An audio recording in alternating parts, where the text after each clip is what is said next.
उत्तराखंड के मुख्यमंत्री पुष्कर सिंह धामी दिल्ली से सड़क मार्ग से उत्तराखंड जा रहे थे और रास्ते में मुजफ्फरनगर पहुंचे। यहां से उन्होंने हेलीकॉप्टर द्वारा उत्तराखंड के लिए रवाना होने से पहले मीडिया से बातचीत की। उनके साथ उत्तर प्रदेश सरकार में राज्य मंत्री कपिल देव अग्रवाल, भाजपा जिला अध्यक्ष सुधीर सैनी सहित कई भाजपा नेता और स्थानीय व्यापारियों ने उनका स्वागत किया। मुख्यमंत्री ने मुजफ्फरनगर के ऐतिहासिक महत्व को याद दिलाते हुए कहा कि यह ऐसा स्थान है जहां से उत्तराखंड राज्य की स्थापना की बड़ी यादें जुड़ी हैं। उन्होंने रामपुर तिराहा कांड का भी स्मरण किया और कहा कि हर वर्ष 2 अक्टूबर को श्रद्धांजलि सभा आयोजित की जाती है।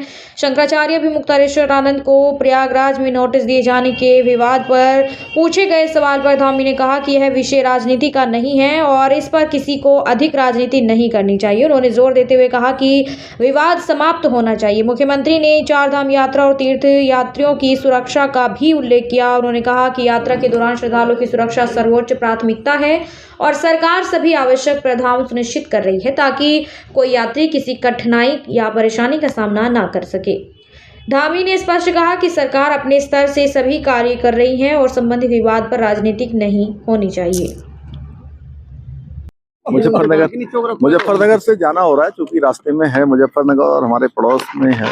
और मुजफ्फरनगर एक बहुत ऐसा स्थान है जहां से उत्तराखंड राज्य स्थापना की बहुत बड़ी यादें जुड़ी हुई हैं, स्मृतियां जुड़ी हुई हैं। यहीं पर मुजफ्फरनगर का जो रामपुर तिराहा है, वहाँ पर रामपुर तिराहा कांड हुआ है। जब भी हम यहाँ से गुजरते हैं उस स्थान को भी नमन करते हैं क्योंकि और प्रत्येक वर्ष 2 अक्टूबर को श्रद्धांजलि सभा होती है। हम सभी उत्तराखंड के आंदोलनकारियों को, हमारे बलिदानियों को, उन सभी का स्मरण करते हैं, उनको नमन करते हैं, श्रद्धांजलि देते हैं। और चारधाम यात्रा पर मोबाइल पर प्रतिबंध लगा दिया गया है, क्या कारण रहा? देखिए, चारधाम यात्रा दिनों दिन बढ़ती जा रही है और लगातार उसका स्वरूप बहुत विस्तार लेता जा रहा है।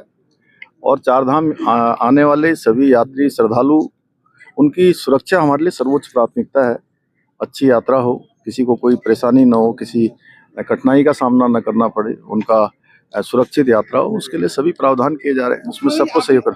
आप देवभूमि से हो, जिस तरह शंकराचार्य को लेकर विवाद चल रहा है, उसको लेकर क्या कहेंगे?